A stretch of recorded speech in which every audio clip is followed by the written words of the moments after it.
people want to know how to stop the laziness, and they want to know how to stop the procrastination. They have some idea in their head, some kind of a vision of what they want to do. But they don't know where to start. They don't know where to start it, They don't know where to start. And so they say, hey, where do I start? And when's the best time to start? And I have a very simple answer for that. Here and now. That's it. You want to improve? You want to get better? You want to get on a workout program or a clean diet? You want to start a business? You want to write a book or make a movie or build a house or a computer or put together some mobile application? Where do you start? You start right here. And when do you start? You start right now. You initiate the action aggressively. You go. Because the idea isn't going to execute itself. And the book isn't going to write itself. And the weights out in the gym, they're not going to move themselves. You have to do it, and you have to do it now. And that means you got to stop thinking about it and stop dreaming about it and stop researching every aspect of it and reading all about it and debating the pros and cons of it. Just start doing it. Take that first step and make it happen. Get after it. And get after it here and now. Start before you're ready. If you wait until you feel ready to do anything meaningful, you're going to be waiting for the rest of your life. Among the people who are the most successful, the happiest, the people who are actually contributing the most, they all have one thing in common, and it's this. They all start before they're ready. You see, I think you've misidentified the enemy here, because the enemy, it's not making mistakes. It's not changing your mind, and the enemy is not your fear. The only enemy that you need to defeat, my friend, is not getting started. This is what most of us just fail to realize. Action is the antidote to fear. Action creates progress and momentum. And action, consistent action, is all you ever need to make anything happen in your life. You're never, ever, ever, ever going to feel like doing the things you need to do in order to have what you want.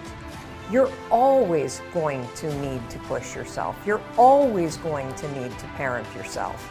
So what is the net advice on this? What is the bottom line? The bottom line is no one's coming. No one. No one's coming to push you. No one's coming to tell you to turn the TV off. No one's coming to tell you to get out the door and exercise.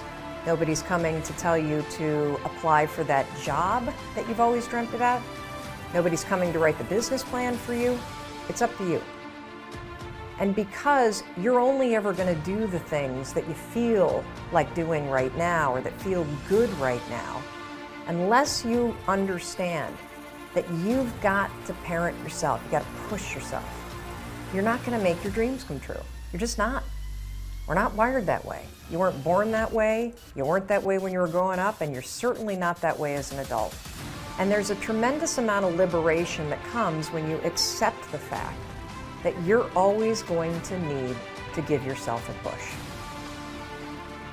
Purpose and reason and cause are extremely important. This is the why of your actions. This is knowing why you're doing what you're doing. This is the commander's intent. And so you absolutely these are important. If you don't know why you're doing something, well then let me ask you a question. Why are you doing something? It's very clear, it's very simple to understand. So you got to know if you don't know why you're doing something, then what are you going to do when you hit an obstacle? You're going to stop. What adaptations are you going to make when things go wrong to overcome them? You're not going to make any because you don't know why you're doing it. So if you have no reason for doing something, you're not going to do it. So you got to have a long-term goal. You got to understand the underlying purpose of what you're doing. You know who you have control over? You don't have control over your 9-year-old kid. You might think you do, but you don't. You don't have control over your wife to just make her, get in the game.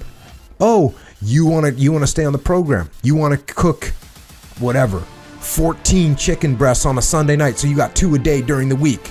Honey, make it happen. If you are a good leader and you explain what your goals are and you get her on board with the program, then yeah, guess what she's doing on Sunday night? Helping you cook some chicken breasts for the week. But this is just like anything else, man. This is just like any other leadership situation. You want to blame the team when something's going wrong? That's not going to get you a solution. You need to take ownership of the problem. You need to get the problem solved. And when I say get the problem solved, this doesn't mean impose your will on the team. That means you need to lead the team. And there's a big difference. I don't quit. I'm resilient. I own the number one skill, the number one talent required to eventually win. I already have. I can't quit. You'd have to kill me to get me out of chasing my dream, right? So number one, I want to point it out as the number one gift. The best ability is availability. Do you have it? Have you decided to have it? Is it something you're going to possess the rest of your life? And those of you that do have it already, I need you to take an inventory, be aware of it, and be intentional with crediting yourself as you're listening to this or watching it today into the bank of your self-confidence, into the bank, into the deposits you make in your identity, because it has everything to do with winning. Every guest you've seen on my show, all the people that I've coached, all have different talents, skills, and abilities. What's the one they all have? The ability to stay present, the ability to stay in the fight, to have not quit. You think, well, that's not a big deal. Really?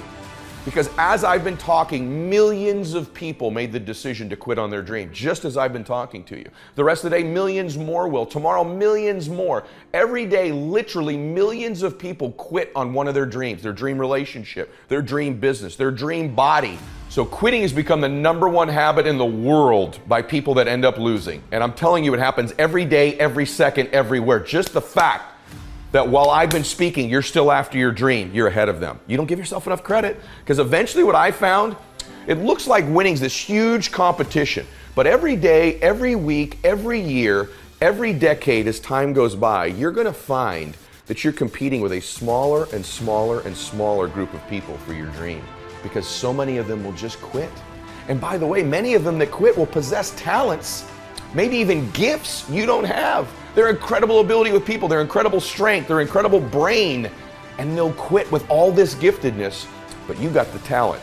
You have to learn to distinguish between something that is a talent and a gift. You can develop skills, you can develop talents. Gifts are something you're born with, but the people that I see that win long term are the ones who develop the talents and skills required to win.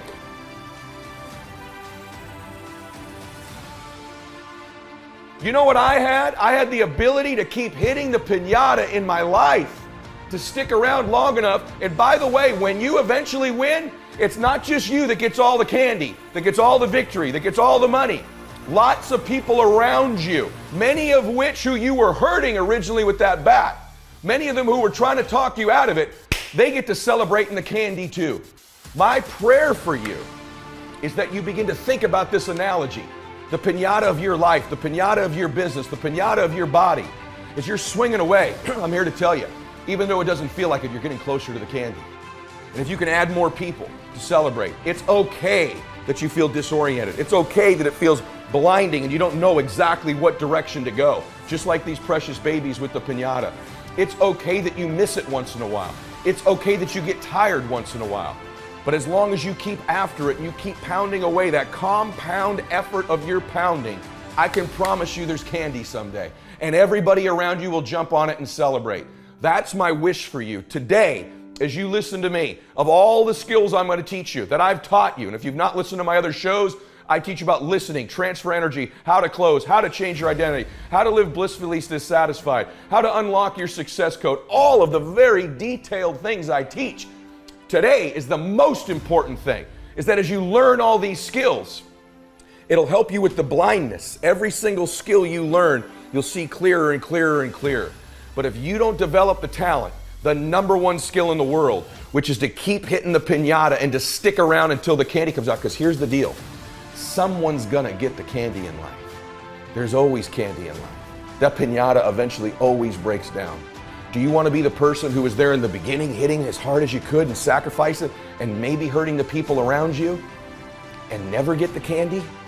Or are you going to get something for your pain? Are you going to get something for your effort? Are you going to get something for this sacrifice you're making? You got to get something for this pain. You got to stick in the game until the candy comes out, and then we all get to celebrate.